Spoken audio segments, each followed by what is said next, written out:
Hi, my name is Pat, and this is my channel, Book Chat with Pat, and I'm glad that you're here. Today I'm going to be doing a new original tag. This tag is called the Phenomenal Woman Book Tag. It was created by my friend Marilyn Maya Mendoza, and I was also tagged by Marilyn. So thank you, Marilyn, for tagging me in this wonderful new addition to Booktube tags. Marilyn says that she has created her first original book tag to complement her first readathon, which is celebrating her 4 years on Booktube this month and also her 74th birthday this month. Marilyn, in several videos now, has talked about the Phenomenal Woman Readathon and specifically her deep connection to Maya Angelou. So she has created this short tag. It's only 3 questions to invite us to talk about some phenomenal women authors, some phenomenal women characters, and to maybe award some prizes to some phenomenal women as well. So here we go. The first prompt: who is your favorite phenomenal woman author? I really have several, but for the sake of this tag, I'm going to talk about one of my favorite authors, and that is Toni Morrison. I have not read the complete works of Toni Morrison yet, but I suspect that I will in this lifetime. I have a lot of her books, and I've read a lot of her books. And many of these are currently being challenged and or banned in some parts of the country.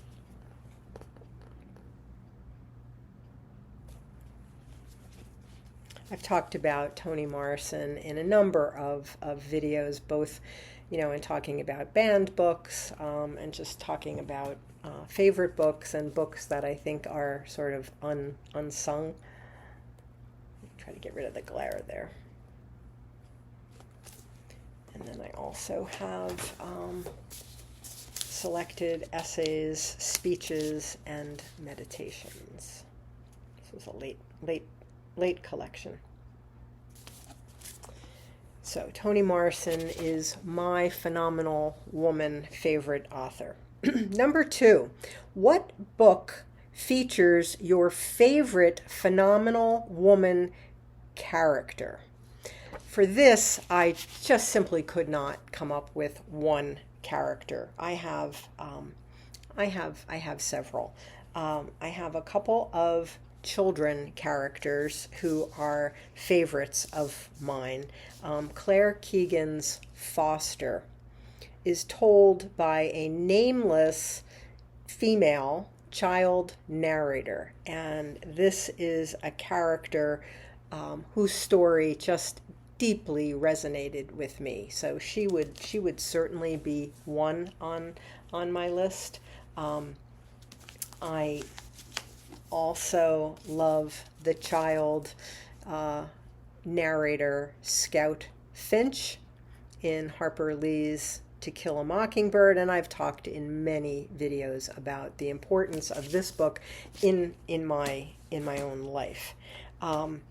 Other characters that that are favorite characters of mine, Janie Crawford in Zora Neale Hurston's Their Eyes Were Watching God. It's a beautiful novel. This is a book I used to love to teach, and I just love Janie's story as she sort of comes of age and comes into her own voice in the course of the novel. Going way back, Jane Eyre is certainly one of my favorite female phenomenal characters. And I think that I have talked in a couple of videos about a detective in a favorite mystery series that I love, and that is Kate Fansler. That's the name of the detective, and she's in the Amanda Cross novels. And I have all, well, I think I've read them all. I don't know if I have them all. But Kate Fansler is actually a college English professor, and it's never stated where she's teaching, but it's implied that it's, probably Columbia University. It's a prestigious university in New York City. That's what we're told. And she solves crimes, and they always have a literary bent. And I've been reading her since I guess the first one I read was in maybe 1980, but I've got tons of them. And Amanda Cross is actually the pen name for Carolyn Heilbrunn, who was an English professor at Columbia and a literary critic, and she wrote a tremendous amount of important literary criticism, often of a feminist bent. But she wrote this mystery series under this pseudonym, mostly because she was afraid, when she was first started writing, and the series began in the 60s, and it goes all the way into the early 2000s.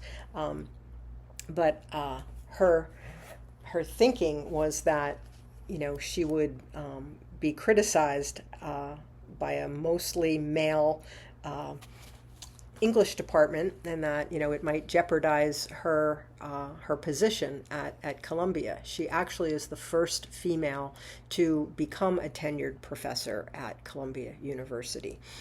So she wrote an abundance of literary criticism under the name Carolyn Heilbrunn, and then she wrote this huge mystery series under the name Amanda Cross. And Kate Fansler is the character that I love. Okay, that was number 2. Number 3, if you were creating a book prize, which book by a phenomenal woman author would you choose?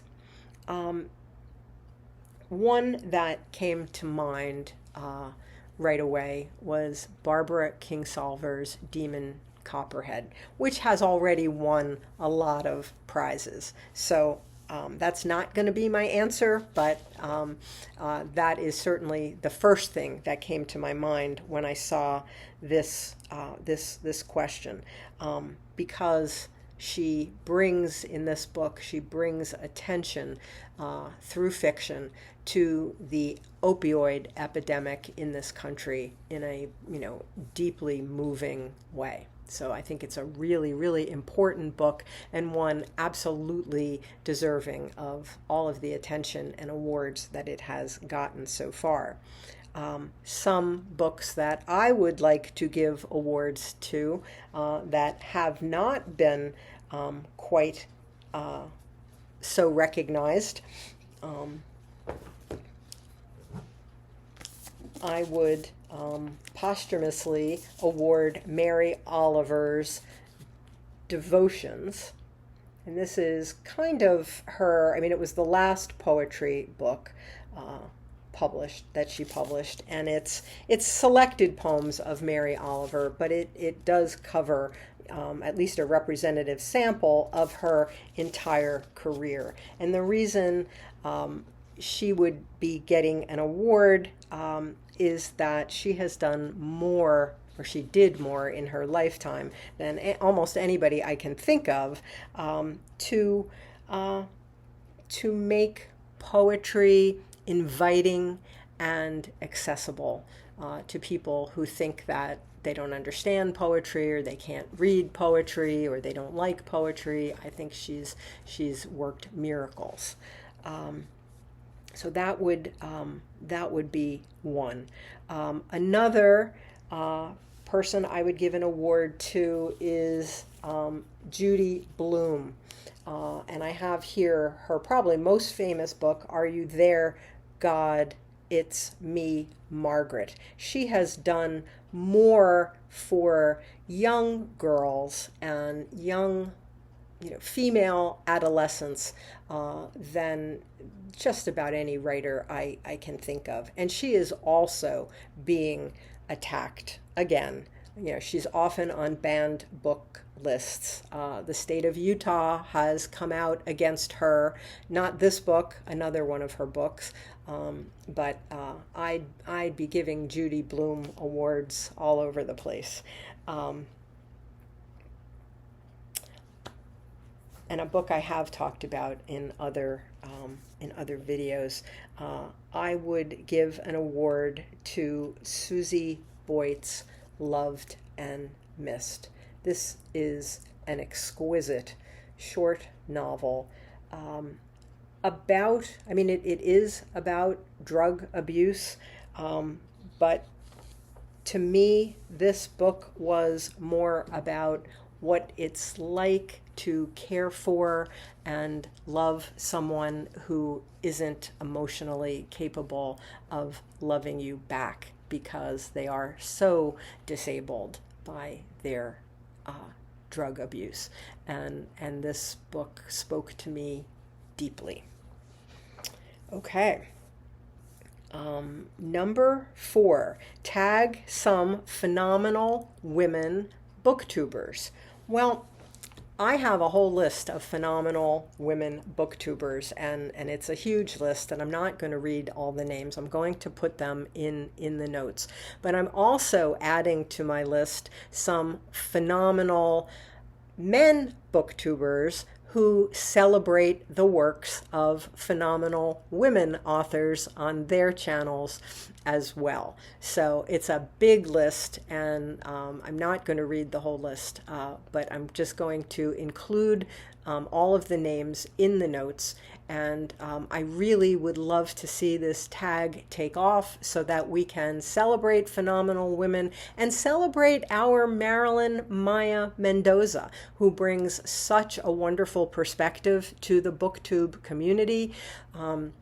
And who is celebrating some very significant milestones this summer. So in honor of Marilyn Maya Mendoza, I would love to see this tag that she has created. I would love to see this spread. So there are a whole bunch of names in the notes below.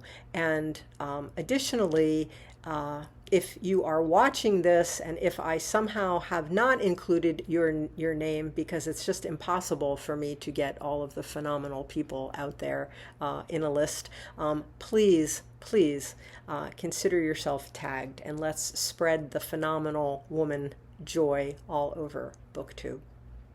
As always, I thank you for watching. I hope that you're doing well. I'll speak with you again soon. Take care.